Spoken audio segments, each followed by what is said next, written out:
Welcome to another Down the Rabbit Hole video. As you can see, the Christmas telescope is up. I've done a video about that before and why we put up a telescope at Christmas time. 'Tis the season, and I just thought I'd tell a little Christmas-related story, specifically a gift that I got around this time, and I just thought that would be a nice little video to commemorate the fact that we're at that time of year when a lot of people, no matter what you believe, you're giving gifts. So now is a good time for me to talk about a gift that meant a little something special to me. I just talked about it actually not too long ago in an unrelated video. It's actually this. My Parks Saber lightsaber hilt. When I talked to Let's Talk Lightsabers, I gave this a brief little glimpse because I was talking about the lightsabers that actually light up. But this actually is a very important and rather cherished little item for me because of the Christmas that I received it. Now what I should actually do is here I'm going to actually insert a little bit more footage showing this thing with some more detail and clarity here, just so you get an idea of the Parks Saber in full. And here is Parks Saber in all of its glory. Now, as you can tell, it's not movie accurate. I mean, this little thing that's been clamped on here should really be like a couple of half moon shapes. Whatever this waistband thing is here, that's not from the film, but it gives it some interesting detail. We've got this vertical slice, whatever you would call that thing. That's well done. That does give it the Luke look. And the hole does actually go quite a good distance down the entire length of the hilt. It might stop there. It might actually go all the way to the bottom. I'd have to shine a light in there. But anyway, the grip is really, really nice. I like the fact it doesn't have the problem that the Master Replica's saber has. I mean, it's not sticky. This is older than my Master Replica's saber, and it's still just fine. I haven't had to do any kind of cleaning on that at all. And then the very end here has a D-ring, which is very, very sturdy. And this little end cap has taken quite a few poundings over the years, but not a scratch. I mean, it's good, solid quality material that Park used to make this. So yeah, quite a nice thing. And this little bit underneath here, in the original prop, instead of these, whatever this would be, rubber feet, I guess, making these buttons, the original prop actually had almost like a circuit board with some teeth or a grid shape. That's so again, it's not movie accurate, but you know what? For the price I paid, I'm very, very pleased with my Park Saber. And there it is with a much greater detail close up. Right, so that's the saber. Now, when I got this, and I told this in the Let's Talk Lightsabers video, I got it because it was a heck of a lot less expensive than a proper Lucasfilm licensed lightsaber hilt. Doesn't really look that close to the Luke one, but it's good enough. At a glance, you would think, oh, it's Luke's lightsaber. After doing that video, I thought, you know, I should actually just check and see if Park Saber is still in business. They are. I'll put their address or their website down below in the description.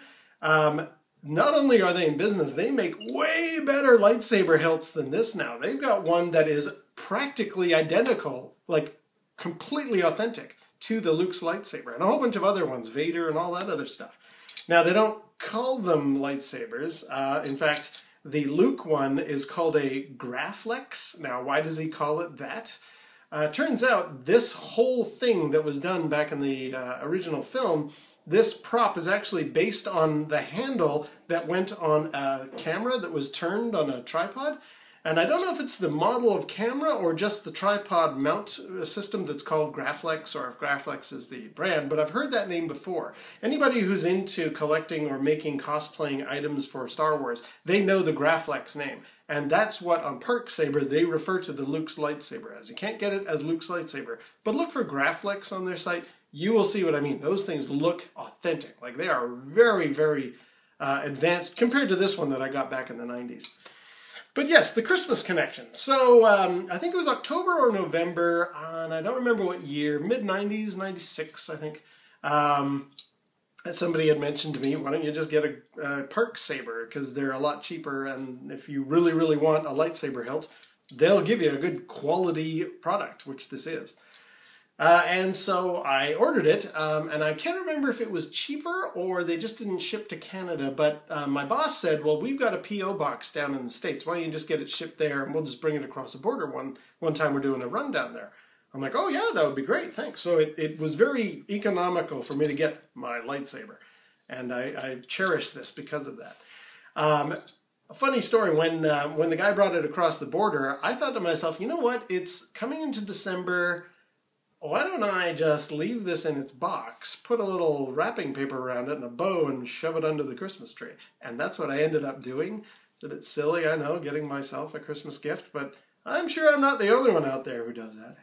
Anyway, so, yes, I thought to myself, well, okay, I don't want to see it. I'll take the box, I'll wrap it, and I'll stick it under the tree. But my buddy, the coworker who actually went across the border, he's like, hey, I want to see what this thing is I just declared for...